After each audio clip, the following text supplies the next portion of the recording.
ሆይ ለምን የሚጠበቀው በዛ ልክ ነው፣ የሚታሰበው በዛ ልክ ነው። ሌላ ሰው ያስባችሁ የሚጠብቅባችሁ በዛ ልክ ነው። እናንተ በትንሽ ትንሽ ነገር ራሳችሁ ልትገድቡ አይገባም።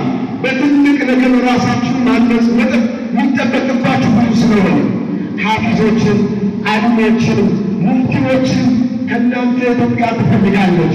እነሱ ብቻ አይደለም፣ ዶክተሮችን፣ ፕሮፌሰሮችን፣ ሳይንቲስቶችንም ጭምር ከኸሚሴ የኢትዮጵያ ሕዝብ ይጠብቃል። የአፍሪካ ሕዝብ ጭምር ይጠብቃል።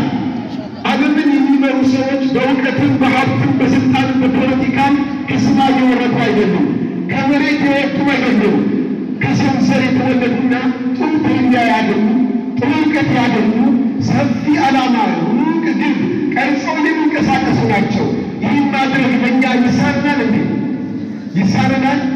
አይሳነንም። ቁርአንን ይዘን የነቢዩ ሱና ይዘን ትልቅ ቦታ መድረስ እንችላለንና ዓላማችሁ ሰፊ ይሁን፣ ህልማችሁ ትልቅ ይሁን። የሚያሳካው አላህ ሱብሓነሁ ወተዓላ ነው።